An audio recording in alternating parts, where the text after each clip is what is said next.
अहम और बड़ी खबर की ओर, क्योंकि अहम और बड़ी खबर ये इसलिए है, मामला डेली वेजर्स का है। उन लाखों डेली वेजर्स का है जो कभी डिविजनल कमिश्नर दफ्तर के बाहर धरना दे रहे हैं, कभी श्रीनगर के अंदर सिविल सेक्रेटरीट के बाहर धरना दे रहे थे, या कभी भारतीय जनता पार्टी के मरकजी दफ्तर दिल्ली जम्मू के अंदर आकर एहतजाजी मुजाहिरा कर रहे थे। लेकिन इस बीच अब खबर जो सामने आई है वो मिनिमम वेज एक्ट के हवाले से आई है, और खबर यह है कि वेज एक्ट बोर्ड ने बाकायदा तौर पर अपनी सिफारिशात हुकूमत को सौंप दी है। एडवाइजरी बोर्ड ने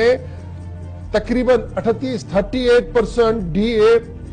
मिनिमम वेज एक्ट के अंदर लाने की बात कही है, और रिपोर्ट को हुकूमत के सामने रख दिया गया है। और जराया जो हुकूमती जराया है, लेफ्टिनेंट गवर्नर एडमिनिस्ट्रेशन के जो सोर्सेज हैं वो बता रहे हैं कि किसी भी वक्त इन सिफारिशात पर हतमी फैसला जो है वो लिया जाएगा। ये मेजर रिलीफ माना जा रहा है जी डेली वेजर्स के लिए जो ऑन कार्ड्स है, और इसका ऐलान जम्मू कश्मीर के अंदर बहुत जल्द जो है वो किया जा सकता है। लास्ट टाइम वेज को लेकर, यानी जो उनको कम से कम उजरत मिलती है, इस पर नजरसानी हुई थी 2017 में, और कमोबेश 5 साल के वक्फे के बाद Jammu Kashmir lieutenant governor administration ने इस बात का फैसला लिया कि मिनिमम वेज एक्ट के निफाज लाया जाए, और उस सिलसिले में बाकायदा तौर पर एक एडवाइजरी बोर्ड सेटअप किया गया जम्मू कश्मीर इंतजामिया की तरफ से, जिन्हें यह काम सौंपा गया कि रिवीजन करें जी मिनिमम वेज के हवाले से, और ये मिनिमम वेज एक्ट के हवाले से ही काम को जो था वो आगे बढ़ाना था।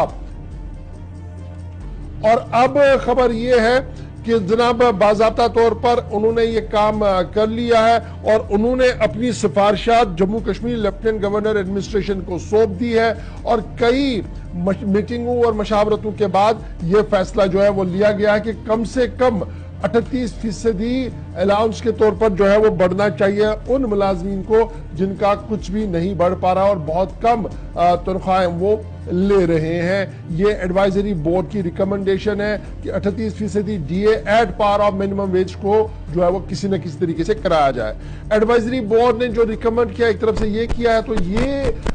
एडवाइजरी बोर्ड की जो प्रपोजल सामने आया था मिनिमम वेज को लेकर, ये नोटिफिकेशन SO 315 जो जारी हुआ था 2022 में, उसके बाद 27 जून 2022 को फाइनलाइज किया गया था, और उनमें ये सारी चीजें जो थी उसको भी ध्यान में रखा गया, और फाइनली इस चीज को आगे बढ़ाने की कोशिश की गई है। एडवाइजरी बोर्ड जिसकी सरबराही RR भटनागर साहब कर रहे हैं, जो एडवाइजर टू लेफ्टिनेंट गवर्नर थे, और उनके साथ साथ विवेक भारद्वाज साहब एडिशनल चीफ सेक्रेटरी फाइनेंस थे, शैलेंद्र कुमार साहब प्रिंसिपल सेक्रेटरी वर्क्स थे, सरिता चौहान, उसके साथ साथ सरिता चौहान जो कमिश्नर सेक्रेटरी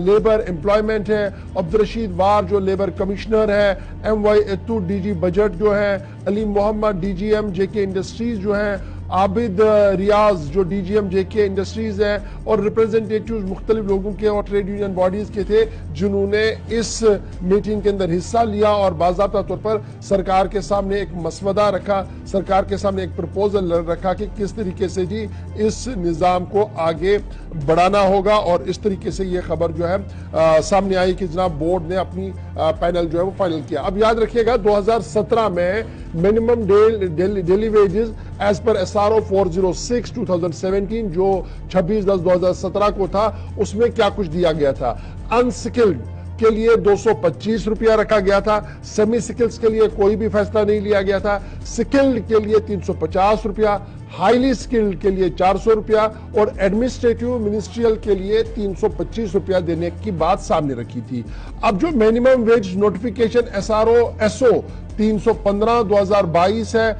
उसके इंक्रीज हुआ था 34% डीए में एम्प्लॉयज के सिंस लास्ट रिविजन जो 2017 में हुआ था, तो उसके हिसाब से अनस्किल्ड वालों को 302 रुपया, सेमी स्किल वालों को 385, पहले में नहीं था, और स्किल्ड में 469, ये पहले था जी 350, और हाईली स्किल्स को जहां 400 मिलता था उसको 536 करने की बात कही गई थी, और एडमिनिस्ट्रेटिव वाले को जो 325 पर था उसको 336 रुपया करने की बात कही गई थी। Minimum daily veg worked out after increase, अब जो इंक्रीज होगा जी 38%, वो कितना होगा? अब कम से कम उजरत एक दिन की 311 रुपया मुकर्रर की जा रही है अनस्किल्ड के लिए, सेमी स्किल्ड के लिए 400 रुपया, स्किल्ड के लिए 483 रुपया, और हाईली स्किल्ड के लिए 552 रुपया, एडमिनिस्ट्रेटिव और मिनिस्ट्रियल के लिए 449 रुपया मुकर्रर करने की बात जो है सामने रखी है। बहरहाल मामला सारा लेफ्टिनेंट गवर्नर साहब के सामने है, देखना होगा कि हरी झंडी कब मिलती है। और ये जो मिनिमम वेज एक्ट की बात पिछले कई महीनों से हम सुन रहे थे, आहिस्ता आहिस्ता करके इसको आगे बढ़ने की बात भी हो रही है। सीधे